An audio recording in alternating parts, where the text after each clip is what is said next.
wabarakatuh. Saat ini kami adalah mahasiswa semester 1 Program Studi Hukum Tata Negara di Universitas Islam Negeri Palopo. Pose with the fans.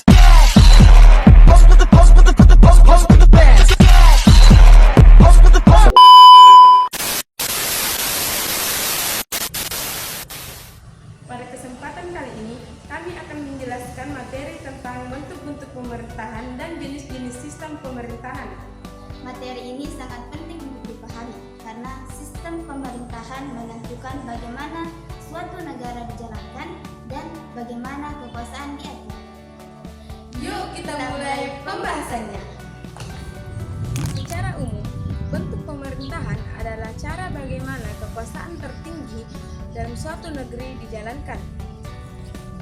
Ada beberapa bentuk pemerintahan yang dikenal di dunia, yaitu yang pertama, monarki atau kerajaan, di mana bentuk pemerintahan ini dipimpin oleh seorang raja, ratu, atau kaisar. Kekuasaan ini biasanya diturunkan secara turun-temurun, contohnya seperti Inggris, Jepang, dan Arab Saudi. Bentuk pemerintahan kedua adalah republik. Dalam sistem republik, kekuasaan tertinggi berada di tangan rakyat dan kepala negara dipilih melalui pemilihan umum untuk menentukan masa jabatan tertentu. Contohnya seperti Indonesia, Amerika Serikat, dan Prancis. Republik ini dibagi menjadi dua, yaitu Republik Parlementer dan Republik Presidensial. Dan yang ketiga adalah oligarki dan aristokrasi. Oligarki adalah pemerintahan yang dijalankan sekelompok kecil orang, biasanya dari kalangan kaya atau yang berkuasa.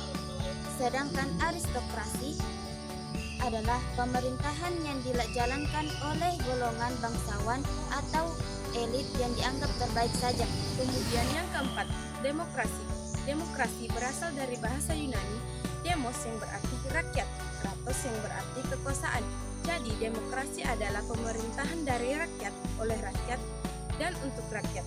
Rakyat berhak memilih pemimpin dan ikut serta dalam pengambilan keputusan negara, contohnya Indonesia dan Amerika Serikat. Jadi, bentuk pemerintahan yang kelima yaitu teokrasi. Dalam sistem teokrasi, pemerintahan dijalankan berdasarkan ajaran agama. Pemimpinnya dianggap sebagai wakil Tuhan di bumi. Selanjutnya, kita masuk di bagian jenis-jenis sistem pemerintahan.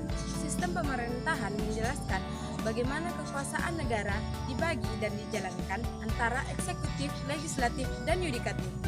Beberapa sistem pemerintahan yang paling dikenal. Yang pertama, sistem presidensial. Dalam sistem ini, presiden berperan sebagai kepala negara sekaligus kepala pemerintahan. Presiden dipilih oleh rakyat dan tidak bertanggung jawab kepada parlemen. Kemudian yang kedua, sistem parlementer. Kepala pemerintahannya adalah Perdana Menteri yang dipilih langsung oleh parlemen. Sedangkan kepala negara bisa berupa raja atau presiden yang bersifat simbolis. Pemerintahan bertanggung jawab langsung kepada parlemen. Contohnya adalah Inggris, Jepang, Ketiga, dan Malaysia. sistem semi presidensial. Sistem ini merupakan gabungan antara presidensial dan parlementer. Dalam sistem ini ada presiden dan perdana menteri yang sedang berbagi kekuasaan. Contohnya Prancis dan Rusia. Itulah penjelasan singkat dari materi kami tentang bentuk-bentuk pemerintahan dan jenis-jenis sistem pemerintahan. Jadi, untuk teman-teman yang bingung ingin berkuliah di mana, mari bergabung dengan kami di Universitas Islam Negeri Palopo, tepatnya di Program Studi Hukum Tata Negara Fakultas Syariah.